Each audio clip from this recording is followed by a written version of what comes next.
morning, everyone. Good morning, and welcome, and happy St. Patrick's Day.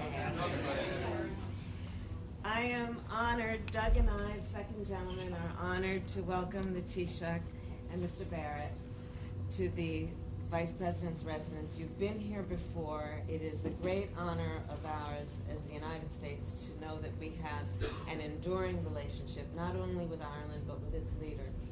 And so welcome to you both. Welcome to you both. We are joined today by many dignitaries, including a member of the Cabinet, Secretary of the Veterans Affairs Administration, Secretary McDonough, and to all of you, welcome, welcome, welcome. I am excited that we are resuming this tradition of recognizing and welcoming the Taoiseach on the occasion of St. Patrick's Day to the United States. As you all know, Vice President Biden, this was one of his most particular joys as Vice President, and as you all know, he is quite exuberant in that joy, and I now have caught the bug.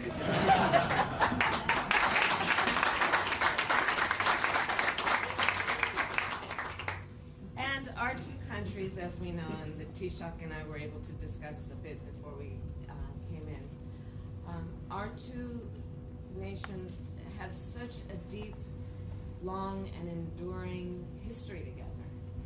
And that is through our people, and it is through our traditions, and it is through our common values and priorities as it relates to international rules and norms, and where we stand in solidarity on so many issues, including, most recently, the issue of Ukraine, and what we must do to stand together, joined with our allies, to speak out against Russia's unprovoked aggressions in Ukraine.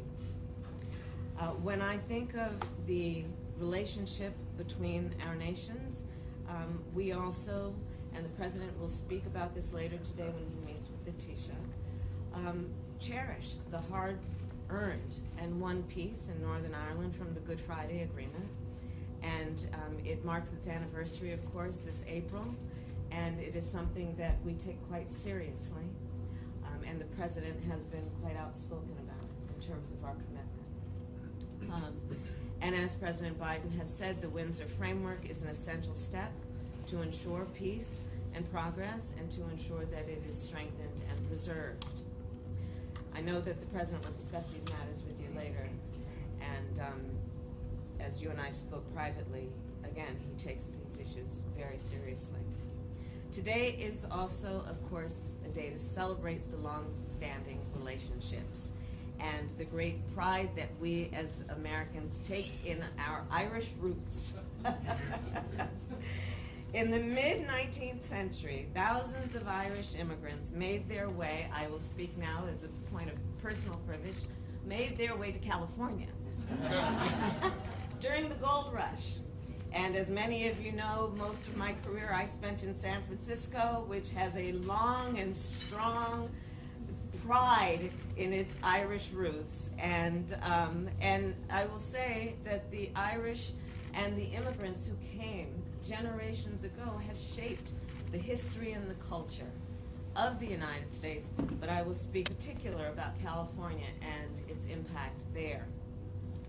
In 1867, many of you may know, more than a decade before New York or Boston elected an Irish mayor, San Francisco elected Frank McCoppin of County Longford. Yes, I am happy to educate everyone here about these relationships. And one of my favorite stories is of Kate Kennedy, originally from County Meath. She led the Equal Pay for Equal Work campaign in 1874 in California.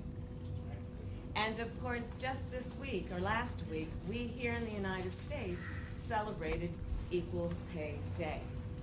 Long-standing relationships and commitment based on common values and priorities. And let us fast forward then to 2023. Again, I will make a California reference. At the Oscars earlier this week, Irish talent was nominated for 14 awards and took home 2 wins. And then yesterday, it is my understanding the Taoiseach visited my alma mater, Howard University, to celebrate and strengthen programs between the students there and the Smurfett Business School in Dublin.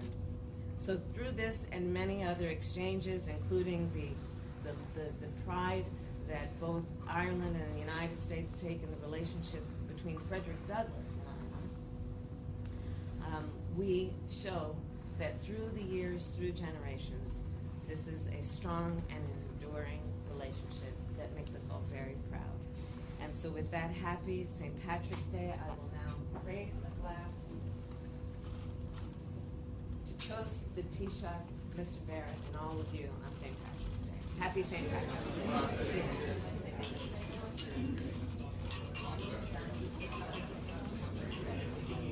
Madam Vice President, any reaction? The Taoiseach is now going to speak. Thank you.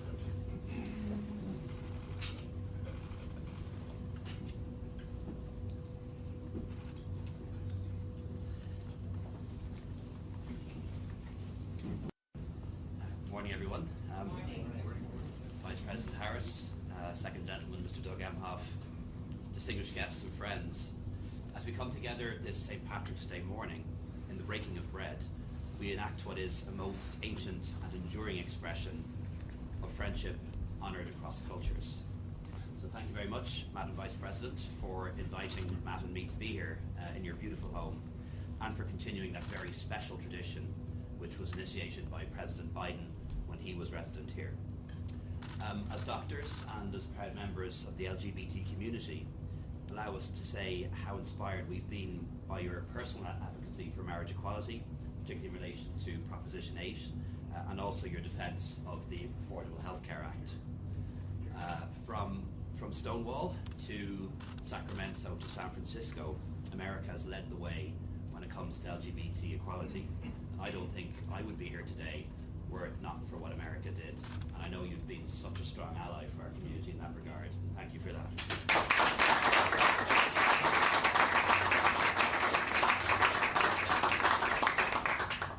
I also want to recognise your role in defending the Affordable Health Care Act in particular. And we've a similar programme in Ireland called Sláintecare. We're abolishing hospital charges, capping the cost of prescription medicines, abolishing doctors' fees for children, for seniors, and for those on modest incomes. And we're phasing out private practice in public hospitals. So I think on those agendas we've much in common and also much to do.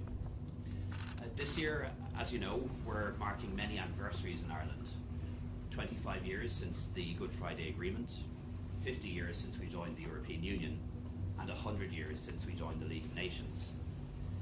And the international landscape has changed dramatically in the sweep of time. For Ireland, however, one relationship has endured throughout, our close and deep bond with these United States, and we're always grateful for that. So, Madam Vice President, today I want to acknowledge the central role which the US has played in the peace process on our island, driving it forward at critical points when few others had the influence to do so. But to mark this, Madam Vice President, my delegation and I are presenting you with an Irish silver bell as a token of our appreciation and as an emblem of the principles that our countries hold dear, peace and freedom. Of course, I'm also conscious of the special resonance that a bell has here in the United States with the world-renowned Liberty Bell, a symbol of your freedom and independence, of hope and equality, principles that will inspire us for the next 25 years. As we look to the future, the agreement reached between the EU and the UK, which you mentioned earlier, the Windsor Framework, has the potential to restore very good relations between Ireland and the UK and to restore relations and the institutions of the Good Friday Agreement, the All-Party Assembly, the Power-Sharing Executive, and the North-South Ministerial Council. It should also help to open a new chapter in relations between the EU and the UK. We're not quite there yet, but I think with good faith on all sides, and we have that, and the help of our continuing friends here in America, we can get there. Madam Vice President, as we work to underpin peace in Ireland, we cannot not be struck